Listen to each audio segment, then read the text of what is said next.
Who was Sweet Child of Mine really about? Let's unravel the truth behind the anthem that made Guns N' Roses legends. What if one of the greatest love songs of the 80s wasn't about love at all?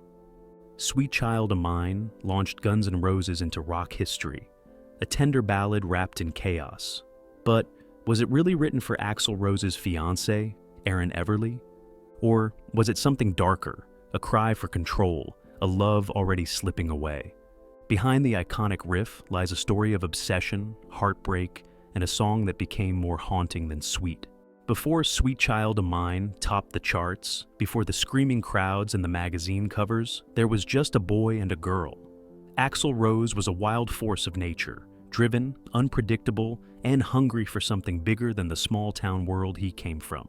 Erin Everly was soft-spoken, polished, and born into rock history as the daughter of Don Everly, one half of the legendary Everly brothers.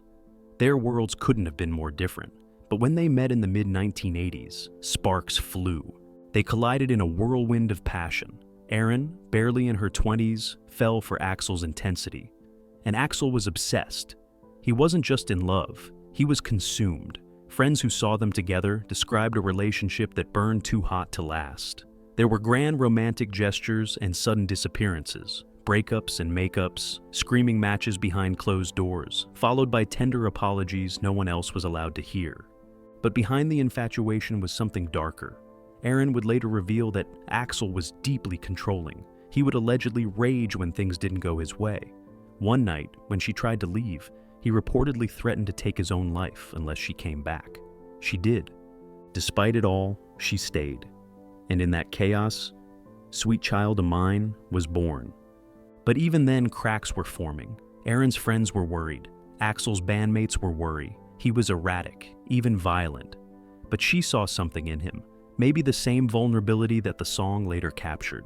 Maybe she thought she could save him. And that's the tragic irony. The woman the world believed inspired one of rock's greatest love songs was also the one caught in its darkest aftermath. Because the deeper the love, the sharper the fall. And theirs was a fall the whole world would soon witness. Sometimes, the most legendary songs are born by accident. It all started in a tiny rehearsal space on the Sunset Strip. Slash was just fooling around, warming up with a silly, almost circus-like guitar riff. Something he thought was too light and melodic for a hard rock band like Guns N' Roses. But Axl heard something else. He stopped what he was doing, locked in, and said, "Play that again." At that moment, something clicked. The other members started layering in drums and bass, and Axl, always scribbling in notebooks, pulled out a poem he'd written, reportedly for Erin. Within minutes, lyrics were forming. Not angry, not aggressive, something softer, vulnerable. She's got eyes of the bluest skies. It wasn't the band's usual style, and maybe that's why it worked. The band had no idea they were creating what would become their first #1 hit. Sweet Child of Mine felt like a departure. It was unusually emotional for a band known for gritty, streetwise anthems like Welcome to the Jungle, but the contrast made it powerful. It wasn't just a song, it was a shift in identity. It showed the world that Guns N' Roses wasn't just fire and fury. They had soul too. Axl said he cried while writing the lyrics, and that emotional honesty cut through the noise. Listeners connected to it on a deeper level, even if they didn't know who the Sweet Child really was. But not everyone in the band loved it. Slash later admitted he felt the song was a little sappy. He worried it didn't match their image. Others thought it might alienate their harder-edged fans. Still, they went with it. And when the single dropped, it didn't just hit, it exploded. But behind the success was a secret. The song that made them famous would also mark the beginning of their unraveling. When the music video for Sweet Child of Mine premiered in 1988, it didn't look like a typical rock video. There were no flashy edits, no wild stunts, no chaotic energy. It was stripped down, just the band playing in a warehouse, lit in soft tones, with girlfriends and crew casually watching from the sidelines. The simplicity was disarming. It felt honest. And front and center was Erin Everly. There she was, seated among the observers, her presence subtle but unmistakable. For fans, this visual sealed the story. This was the woman Axl sang about. The Sweet Child had a face. The mystery was solved, or so it seemed. But something didn't feel quite right. If you watch closely, Erin and Axl rarely interact. Their body language is distant, almost cold. In fact, Axl barely acknowledges her at all. She's present, but strangely peripheral. It was a love song, and she was the supposed muse. Yet she remained in the background, like a ghost haunting the set. Some fans now interpret this as intentional. Maybe it wasn't a celebration, it was a warning. The visual tone of the video is washed in melancholy. The dim lighting, the solemn faces, the sense of emotional detachment. It's as if the band knew something was coming. Behind the music, things were falling apart. Even the band's performance seems muted. Slash keeps his head low, Duff stares off into space, and Axl, usually theatrical, is subdued. It's not performance, it's a reflection. At the time, no one read too deeply into it. The song was a hit. The band was blowing up. Erin's presence only amplified the romanticism. But looking back now, the video feels like a prelude to disaster. A love story is already fading, a dream unraveling in real time, captured on camera before anyone dared to say it out loud. In April 1990, Axl Rose and Erin Everly made a decision that surprised even those closest to them. They got married in a whirlwind ceremony at Cupid's Inn in Las Vegas. No extravagant rock star wedding. Just two people, bound together by years of chaos, trying to hold on to something fragile. But the marriage was already broken before the ink dried. According to Erin, Axl had shown up at her house the night before the wedding with a chilling ultimatum. If she didn't marry him, he'd end his life. Terrified and emotionally cornered, she agreed. It wasn't romance, it was survival.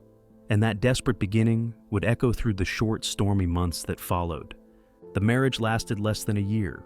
Behind the scenes, the abuse reportedly escalated. Erin later alleged that Axl was controlling, unpredictable, and physically violent. She spoke of being locked in rooms, of violent outbursts, of emotional breakdowns that left her shattered. In 1994, 4 years after they split, she filed a lawsuit accusing Axl of severe emotional and physical abuse, claims that would be settled out of court and sealed from the public. The same man who had written one of the most emotional love ballads in rock history was now being painted as a monster by the woman he supposedly wrote it for. And fans were left stunned. Was Sweet Child O' Mine just a beautiful illusion? A fantasy that hid a nightmare? The contrast was impossible to ignore. Lyrics full of warmth, written by a man allegedly consumed by rage. As their relationship imploded, so did the public's perception. The fairy tale many had imagined was exposed as a tragedy. And the song that once symbolized love now carried a much darker legacy. Because sometimes, the most haunting stories aren't the ones that end in heartbreak. They're the ones that were never real to begin with. Here's where the mystery deepens. The lyrics never actually mention Erin's name. There's no baby, no initials, no hidden clues that directly tie it to one person. Instead, Axl sings in vivid, almost cinematic imagery. Her hair reminds me of a warm, safe place where as a child, I'd hide. It feels nostalgic, dreamy, even a little childlike.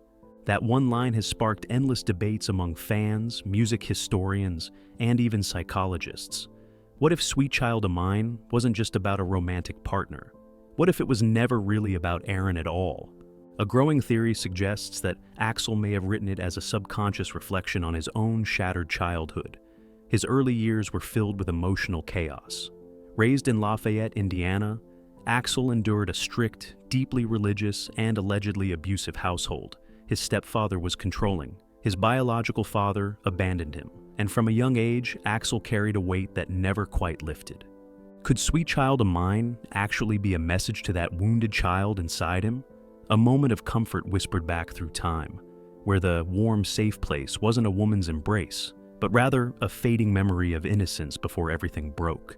And that theory opens another door entirely. Some believe the song may be a composite, a swirl of emotions pulled from different moments. His turbulent relationship with Erin, his unresolved childhood pain, his need for stability, and his lifelong battle with vulnerability.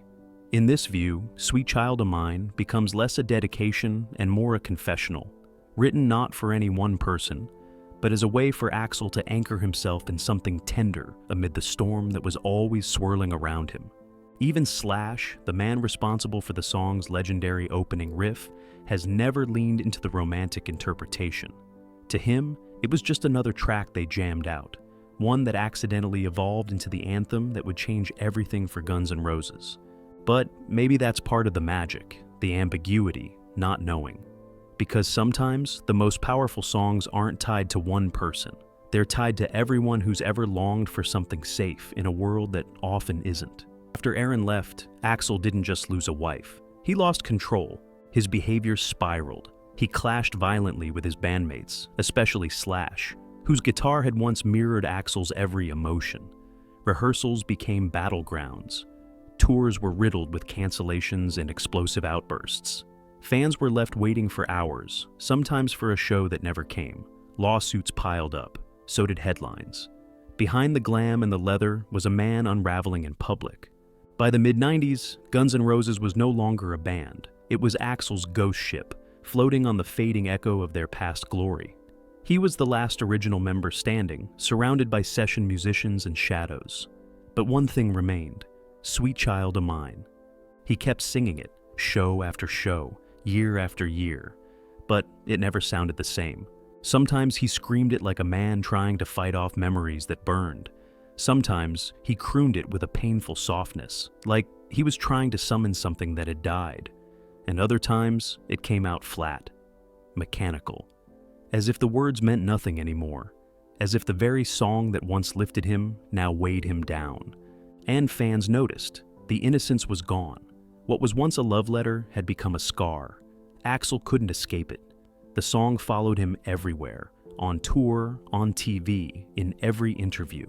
It was his masterpiece, but also his prison. Some say he resented it. Others say he was still chasing what he'd lost with Erin, trying to find it in the notes, in the lyrics, in the cheers of the crowd. But deep down, he must have known. The girl in the song was long gone, and no encore could bring her back. Sweet Child O' Mine had become a ghost, and it haunted him. Years passed, the chaos settled, the headlines faded, the scandals became stories for rock historians. And somehow, against all odds, Guns N' Roses reunited. Axl, who had once been the unpredictable center of every tabloid headline, seemed calmer, older, perhaps wiser. His infamous temper softened into careful diplomacy. The wild energy that once threatened to destroy him now seemed more controlled, as if he had finally made peace with at least some of his demons. But through it all, one thing remained.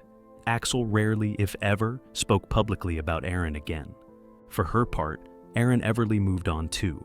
After years of silence, she resurfaced only occasionally, in brief interviews or quiet mentions. And even when asked directly about Sweet Child O' Mine, she always chose her words carefully. She never claimed the song outright, never called it her song. She acknowledged its beauty, she respected its legacy, but she stopped short of fully embracing it as a personal anthem. And maybe that silence says everything, because perhaps it was never entirely hers to claim. Perhaps it was always something more complicated, a mixture of love, pain, and personal history that neither of them ever wanted to fully unpack. The song existed in a strange emotional space, intensely personal, yet somehow detached from the reality of their actual relationship. For Axl, the wounds of his childhood, the toxic patterns of his adult relationships, and the volatility of his fame all blended together into the haunting melody that the world knows as Sweet Child O' Mine. And for Erin, being forever attached to one of rock's greatest ballads may have felt like both an honor and a burden, a permanent link to a past she likely worked hard to leave behind. As for the fans, the mystery only adds to the song's enduring power. The fact that neither Axl nor Erin have ever fully revealed the truth keeps the myth alive. It allows each listener to find their own meaning in those lyrics. To some, it's a love song. To others, it's a cry from a damaged soul searching for peace. And maybe that's why Sweet Child O' Mine remains untouchable, because the mystery is safer and perhaps more beautiful than whatever truth might lie beneath. So after all these years, who was the sweet child in the song that changed everything? Was it Erin Everly, the woman who stood by Axl during his meteoric rise, shared his moments of passion and chaos, and ultimately became a painful chapter in his story? Or was it never really about her? Could it have been a mirage, a fragile projection from Axl's tortured mind, a desperate attempt to craft beauty out of pain, to rewrite his own narrative through melody. Because when you peel back the layers, Sweet Child of Mine feels less like a love song and more like a haunted lullaby. One part devotion, one part self-soothing, one part escape. Maybe it was about love, maybe it was about longing, maybe it was about a time before everything fell apart, before fame, addiction, betrayal, and broken promises twisted the purity of those early days into something much darker. But one truth remains undeniable. Great songs don't always come from great places. Sometimes, the most breathtaking melodies are born from wounds that never fully heal, from moments too painful to speak of directly, from memories that artists can only translate into chords and lyrics, because words alone aren't enough. And maybe that's exactly why Sweet Child of Mine still echoes across generations. Because it isn't just about Axl and Erin. It's about all of us. The innocence we lost, the love we tried to hold on to, the wounds we carry quietly. In the end, the mystery is the magic. The unanswered question is what keeps the song alive, not just as a hit, but as a legend. What do you think? Was Sweet Child of Mine really written for Erin Everly? Or was Axl reaching for something deeper, maybe even a broken part of himself? Drop your theory in the comments. We read everyone. And if you love uncovering the untold stories behind the music, hit that subscribe button. There's plenty more legends, heartbreaks, and mysteries still to come. Thanks for watching. And as always, stay curious.